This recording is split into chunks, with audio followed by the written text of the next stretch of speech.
আসসালামু আলাইকুম ওয়া রাহমাতুল্লাহি ওয়া বারাকাতুহু। আমাকে আজকের এই জনসমুদ্রকে শান্ত করার জন্য বলা হয়েছে। আমি জানি না আপনারা কি শান্ত হবেন না অশান্ত হয়ে যাবেন।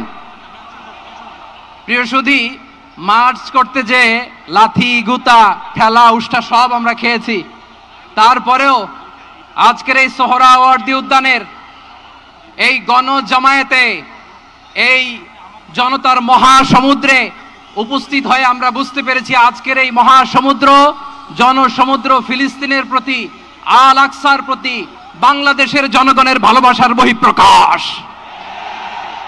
ভৌগোলিকভাবে আমরা ফিলিস্তিন থেকে অনেক দূরে হতে পারি, কিন্তু আজকের এই জনসমুদ্র প্রমাণ করে আমাদের এক একজনের হৃদয়ে, বুকের ভেতরে বাস করে এক একটা ফিলিস্তিন। আমাদের হৃদয়ে বাস করছে এক একটা গাজা, আমাদের হৃদয়ে বাস করে এক একটা আল কুদস। চিৎকার করে বলুন ঠিক কিনা। আমরা আজকে সংহতি প্রকাশ করব আমাদের মুসলিম ভাইদের উদ্দেশ্যে।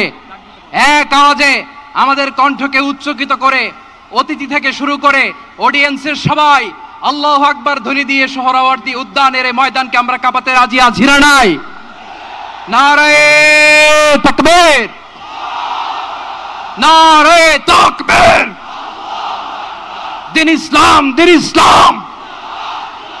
ফিলিস্তিন, ফিলিস্তিন।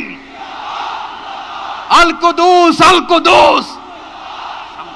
ফিলিস্তিন, ফিলিস্তিন।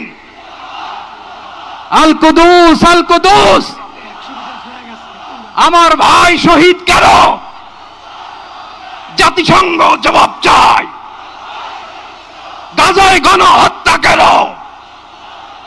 জাতিসংঘ জবাব চায়। আমি যা বলি আমার সাথে আওয়াজ করে ইংরেজিতে স্লোগান ধরুন, free free Palestine, free free Palestine, free free Al Aqsa. 1 2 3 4, genocide no more. From the river to the sea, Palestine will be free. নারায়ে তাকবীর। ওয়া মা আলাইনা ইল্লাল বালাগ। আসসালামু আলাইকুম ওয়া রাহমাতুল্লাহি ওয়া বারাকাতুহু।